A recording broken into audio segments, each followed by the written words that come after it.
Shalom adik-adik, puji nama Tuhan. Kita bersyukur pada hari ini kita boleh kembali untuk kita boleh memuji nama Tuhan. Kita mempersiapkan hati kita memberikan yang terbaik untuk Tuhan.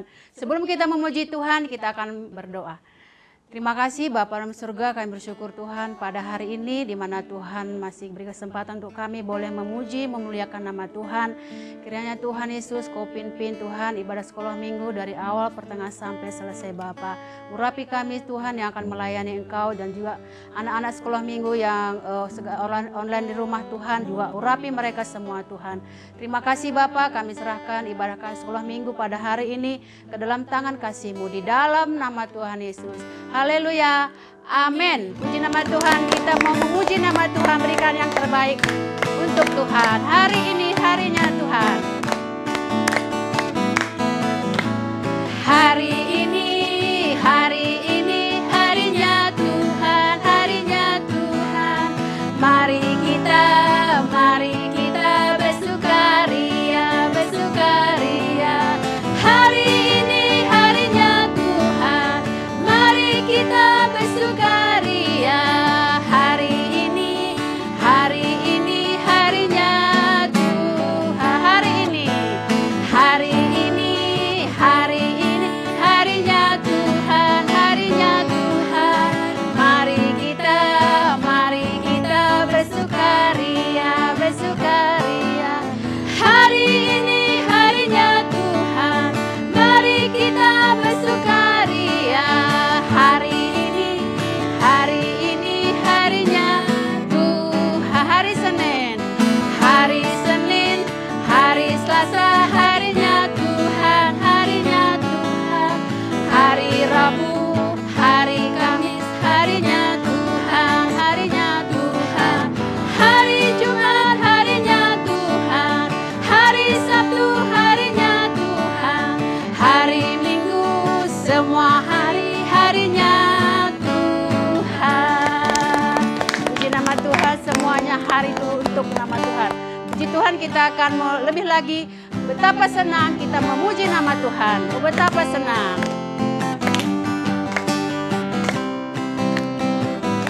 Oh, betapa senang jadi anak Tuhan. Senang jadi anak Tuhan. Senang jadi anak Tuhan. Oh, betapa senangnya jadi anak Tuhan. Oh, betapa senang. Oh, betapa senang. Amin. Jadi anak Tuhan. Senang jadi anak Tuhan. Senang jadi anak Tuhan. Oh, betapa senangnya jadi anak Tuhan. Sekali lagi, oh betapa senang. Oh, betapa senang. Amin. Jadi anak Tuhan. Senang jadi anak Tuhan. Senang jadi anak Tuhan. Oh, betapa senangnya jadi anak Tuhan. Oh, betapa senangnya jadi anak Tuhan. Oh, betapa senangnya jadi anak Tuhan. Puji nama Tuhan. Kita akan mau mendengarkan firman Tuhan. Kita mempersiapkan hati kita. Kita yang memberikan yang terbaik untuk Tuhan. Kita mempersiapkan hati kita memberikan hati yang terbaik untuk mendengarkan firman Tuhan. Kita akan menaikkan satu pujian firman-Mu Tuhan.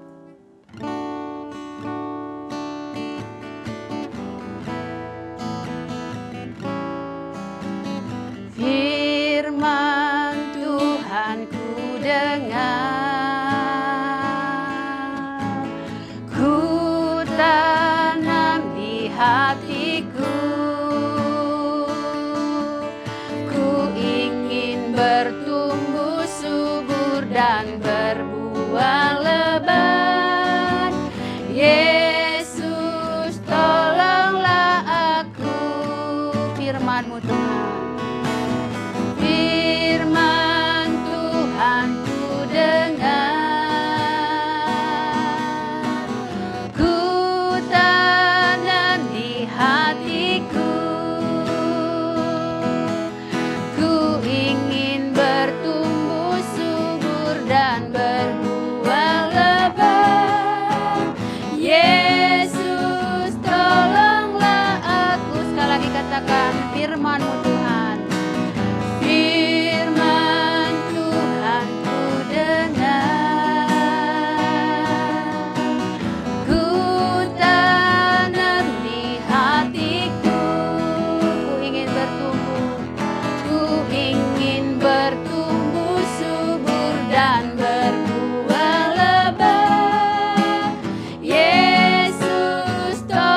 Tuhan, firman-Mu adalah pelita bagi kaki kami dan terang bagi jalan-jalan kami Tuhan.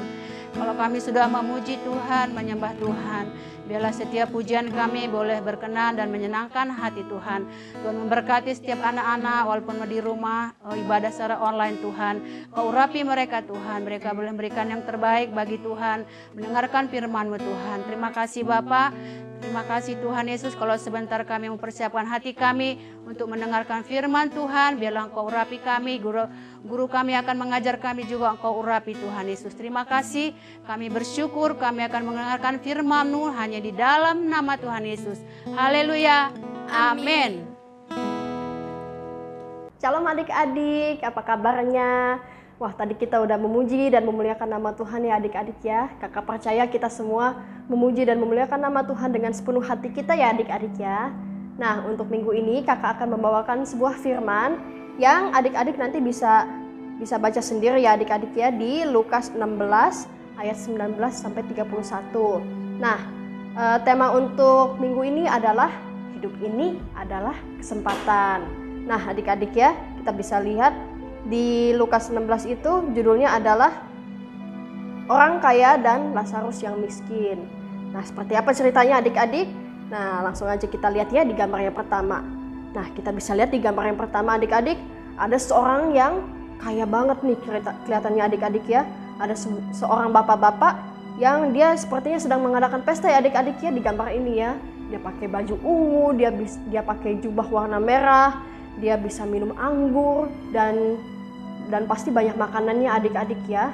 Nah, kalau adik-adik pernah ke pesta, pasti pernah ke pesta kan ya adik-adik ya. Mungkin pesta pernikahan atau mungkin pesta ulang tahun. Pasti banyak makanan dan minumannya adik-adik ya. Makanannya yang enak-enak, minumannya enak-enak, dan pasti juga diadakan di tempat yang enak ya kali adik-adik ya. Nah, tapi ada seorang bapak-bapak yang miskin adik-adik, namanya Lazarus. Kita bisa lihat di gambar yang berikutnya ini adik-adik. Nah, kita bisa lihat adik-adik ya, beda banget ya dibandingin sama bapak-bapak yang tadi. Kalau bapak-bapak yang tadi itu, dia itu pakaiannya bagus, dia punya rumah yang bagus, dia punya makanan yang enak, minuman yang enak. Nah, tapi kalau kita lihat bapak Lazarus ini, dia itu nggak punya rumah adik-adik ya. Kita bisa lihat bajunya juga udah lusuh adik-adik, udah compang-camping. Dia nggak ada makanan, dia sama sekali nggak ada makanan dan minuman. Dan kalau kita lihat lebih dekat lagi, badannya itu penuh dengan borok loh adik-adik. Borok itu seperti luka-luka ya adik-adik ya. Nah, jadi Bapak Lazarus ini pokoknya hidupnya menderita banget deh. Udah nggak ada makanan minuman, jadi dia pasti merasa lapar dan dia merasa haus. Dia juga menahan rasa sakit karena badannya itu penuh banget dengan luka-luka adik-adik. Kasian banget ya adik-adik ya. Nah, dia itu, Bapak Lazarus ini yang miskin ini, dia itu tinggal di depan gerbang si orang kaya tersebut. Jadi dia tinggal di depan gerbang rumah orang kaya yang tadi. Karena dia pikir, wah, bapak-bapak yang orang kaya ini sepertinya sering banget mengadakan pesta. Pasti kalau ada pesta, pasti ada makanannya, ada minumannya. Dan mungkin saya bisa ambil sedikit dari remah-remah deh, dari remah-remah yang jatuh dari meja orang kaya tersebut. Nah, adik-adik, kalau misalnya kalian ada pengemis atau ada orang yang tinggal di depan gerbang rumah adik-adik, pasti kalian memperhatikan kan ya adik-adik ya. Mungkin kalian berpikir, wah ini ada siapa nih di depan rumah saya nih? Atau mungkin kok bapak-bapak ini ada di depan rumah saya terus ya? Nah, orang kaya ini juga pasti memperhatikan dong adik-adik. Tapi orang kaya ini kayak nggak peduli, kayak dia merasa, males lah, orang miskin ini siapa sih, saya males lah buat ngurusinnya, saya males buat nyapa, udah amat lah, saya pokoknya mau tinggal di rumah saya aja, saya mau pesta-pesta aja sama teman-teman saya, orang miskin itu biarinin aja. Nah, akhirnya apa yang terjadi, mungkin udah lewat beberapa tahun atau mungkin udah lewat beberapa bulan. Apa yang terjadi adik-adik, kita bisa lihat di gambar yang berikutnya. Nah, kita bisa lihat di gambar yang sebelah kiri dulu adik-adik ya. Ternyata bapak yang orang kaya itu akhirnya dia meninggal dunia adik-adik. Wah, kita bisa lihat ya, di sini dia dikelilingi sama orang-orang yang mungkin mungkin dia itu keluarga dari orang kaya itu, atau mungkin itu teman-temannya. Ada yang sampai menangis ya adik-adik ya. Wah, pokoknya orang kaya ini benar-benar ditangisi oleh keluarga yang ditinggalkan ya adik-adik ya, atau oleh teman-teman yang ditinggalkan. Tapi kalau kita lihat di sebelah kanan adik-adik, Bapak Lazarus juga meninggal. Nah, tapi Bapak Lazarus ini meninggalnya sama sekali nggak dikelilingi oleh teman-teman atau keluarganya loh adik-adik. Kita bisa lihat ya, Bapak Lazarus ini meninggal sendirian, tanpa ditemani oleh siapapun, dan bahkan dia nggak ada di dalam sebuah gedung atau rumah. Benar-benar nggak ada yang peduli sama Bapak Lazarus ini. Nah, akhirnya, tapi apa yang terjadi adik-adik? Bapak Lazarus ini, dia itu udah menderita seluruh hidupnya. Dia itu dibawa oleh malaikat-malaikat ke pangkuan Bapak Abraham. Kalian pasti tahu Bapak Abraham siapa ya adik-adik ya. Nah, jadi si Lazarus yang miskin ini dia dibawa naik ke surga oleh malaikat-malaikat ke dalam pangkuan Bapak Abraham. Nah, tapi apa yang terjadi adik-adik? Nah, kita bisa lihat ya di gambar yang ini adik-adik ya. Wah, di gambar ini Bapak yang orang kaya itu dia menderita sekali, dia ada di neraka adik-adik. Wah, kita bisa lihat ya sekarang badannya dia yang penuh dengan luka-luka adik-adik, dia menderita banget. Ada di neraka penuh dengan api-api. Dan kita bisa lihat di seberangnya ada Bapak Lazarus berserta dengan Bapak Abraham. Jadi Lazarus dan Abraham di surga, Bapak orang kaya ini di neraka. Dia menderita banget. Akhirnya dia berseru kepada Bapak Abraham. Bapak Abraham, kasihanilah aku Bapak Abraham. Suruhlah itu si Lazarus itu supaya dia mencelupkan ujung jarinya aja ke dalam air dan menyejukkan lidahku. Sebab aku ini sangat kesakitan. Jadi si bapak orang kaya ini benar-benar sakit banget rasanya adik-adik ya. Kalau kalian pernah ngalami luka bakar, itu aja rasanya sakit banget pasti adik-adik ya. Nah, ini dia benar-benar dikelilingi dengan api dan lidahnya juga sangat-sangat merasa sakit ya, dan dia juga pasti merasa sangat haus adik-adik. Nah, tapi apa yang Bapak Abraham bilang? Bapak Abraham bilang, "Anak, ingatlah bahwa engkau telah menerima segala yang baik dalam hidupmu." Nah, kita bisa lihat di gambar ini ya adik-adik ya. Kita bisa lihat Bapak orang kaya itu selama dia ada di dunia, kita bisa lihat bahwa dia dikelilingi sama orang-orang yang mengasihi dia. Nah, sedangkan Bapak Abraham bilang, sedangkan Lazarus itu menerima segala yang buruk adik-adik. Nah, sekarang si Lazarus ini dia mendapat hiburan, dan Bapak yang orang kaya ini sangat-sangat menderita. Nah, selain dari itu juga Bapak Abraham ini melanjutkan, selain daripada itu, di antara kami dan engkau terbentang jurang yang tak terseberangi, supaya mereka yang mau pergi dari sini kepadamu ataupun mereka yang mau datang dari situ kepada kami tidak dapat menyeberang. Jadi dari sini Bapak Abraham bilang, kita nggak bisa ke neraka untuk mengunjungi kamu. Kamu pun yang mau kabur dari neraka ke surga juga nggak bisa, karena benar ada jurang yang luas sekali. Terus kata orang kayanya itu bilang, kalau demikian aku minta kepadamu Bapak supaya engkau menyuruh dia ke rumah ayahku, sebab masih ada 5 orang saudaraku, supaya ia memperingati mereka dengan sungguh-sungguh agar mereka jangan masuk kelak ke dalam tempat penderitaan ini. Tapi Abraham bilang, ada pada mereka kesaksian Musa dan para nabi, baiklah mereka mendengarkan kesaksian itu. Nah, tapi orang kayanya ini juga tetap bilang, tidak Bapak Abraham, tetapi jika ada seorang yang datang daripada orang mati kepada mereka akan bertobat. Nah, terus Abraham bilang lagi, jika mereka tidak mendengarkan kesaksian Musa dan para nabi, mereka juga tidak akan mau diyakinkan sekalipun oleh seorang yang bangkit daripada orang mati. Jadi kita bisa lihat ya adik-adik ya, kalau kita udah masuk neraka itu atau kita udah masuk surga sekalipun, udah tidak ada kesempatan lagi untuk mengubah apa yang terjadi di dunia adik-adik ya. Kita benar-benar kalau udah masuk surga atau masuk neraka, benar-benar udah tidak ada kesempatan lagi adik-adik ya. Tapi selama kita masih ada di dunia ini, kita masih bisa menerima Kesempatan apa adik-adik? Untuk berbuat baik, untuk melayani Tuhan. Nah, kita bisa ingat-ingat ya adik-adik ya, selama di dunia ini bapak orang yang kaya itu dia masih mendapat kesempatan loh. Dia pasti melihat ada seorang yang miskin yang ada di depan rumah dia. Dia bisa mengambil kesempatan itu untuk misalnya mengundang, mungkin nggak setiap hari nggak apa-apa deh, tapi sekali-sekali mungkin, Pak, ayo datang ke rumah, saya banyak makanan. Pasti banyak makanan dong kalau pesta ya. Atau Pak, datang ke rumah, Bapak bisa nginep di tempat saya. Atau Pak, saya kasih duit ya buat Bapak untuk mengobati luka-luka Bapak. Dia itu mempunyai banyak sekali kesempatan untuk berbuat baik adik-adik kepada orang yang miskin ini, kepada si Bapak Lazarus. Tapi dia tidak mau melakukannya karena dia terlalu sibuk berpesta, dia terlalu sibuk bersenang-senang sama teman-temannya, sehingga dia sama sekali nggak mau memperhatikan orang lain.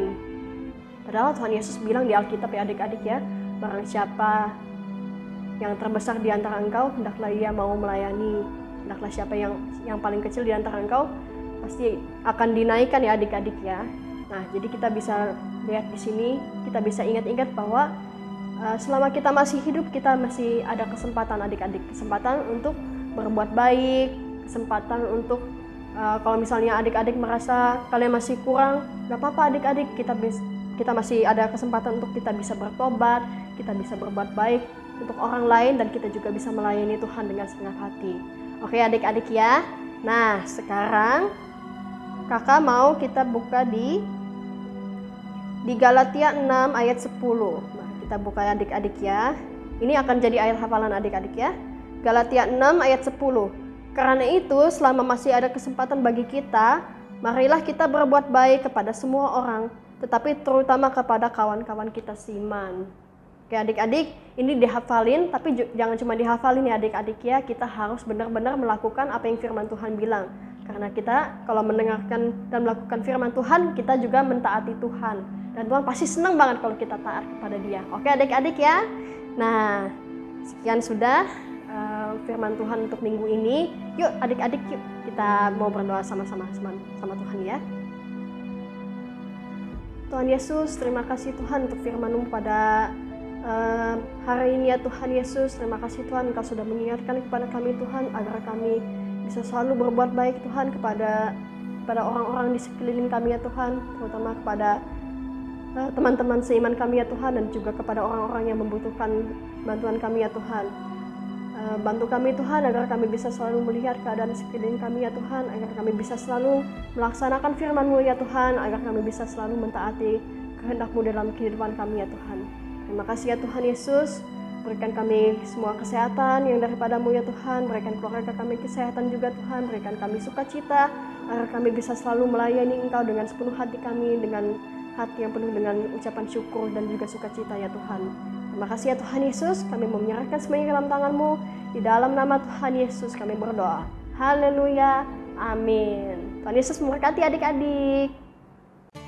Terima kasih Bapak Surgawi, kami bersyukur Tuhan pada hari ini kalau kami sudah memuji Tuhan, menyembah Tuhan, dan sudah kami dengarkan firman-Mu Tuhan. Biarlah semuanya untuk hormat kemuliaan bagi nama Tuhan.